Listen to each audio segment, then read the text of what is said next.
ഈ അവിശ്വാസം കൊണ്ട് വല്ല ഗുണവും ഉണ്ടോ നാണപ്പാ? എനിക്കിത് കേൾക്കുമ്പോഴാ ചോദ്യം ചോദിക്കരുത്. വരുന്ന തിങ്കളാഴ്ച ഒരു ദിവസം ഉണ്ടെങ്കിൽ ആ ഉണ്ണാക്കന്റെ തൊപ്പി ഞങ്ങൾ ഏർപ്പിക്കും. പിന്നെ ഈ ഇരിക്കുന്ന ഉൽപ്പലാക്ഷ പോക്കനംകോടിന്റെ പ്രസിഡന്റ്. ഈ നാടിന്റെ ഷേപ്പ് ഞങ്ങൾ മാറ്റും. ഇവിടെ ഒരു പാൽ വിതരണ സൊസൈറ്റി ഉണ്ടാക്കുന്നു. ഞാൻ അതിന്റെ സെക്രട്ടറി ആവുന്നു.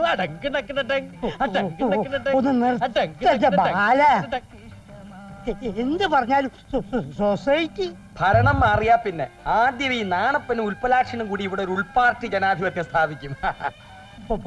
പോലീസ് എന്താ നാണപ്പാ, പഞ്ചായത്ത് കലങ്ങി പറയുമോ? കലക്കി മറിക്കും. ഞങ്ങളുടെ ഭരണം വന്നാ നിങ്ങൾക്ക് പ്രൊമോഷനാ. 8 പോസ്റ്റ് ഡ്യൂട്ടി ആണെങ്കിലും പാന്റ് ഒക്കെ തരും. എങ്ങനെ ഭരണം കൈവരുമെന്നാ പറയാം.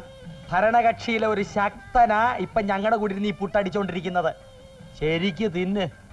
ഇതുപോലെ കക്ഷികൾ ഇനിയും വേറെ ഉണ്ട് പുട്ടടിക്കാൻ.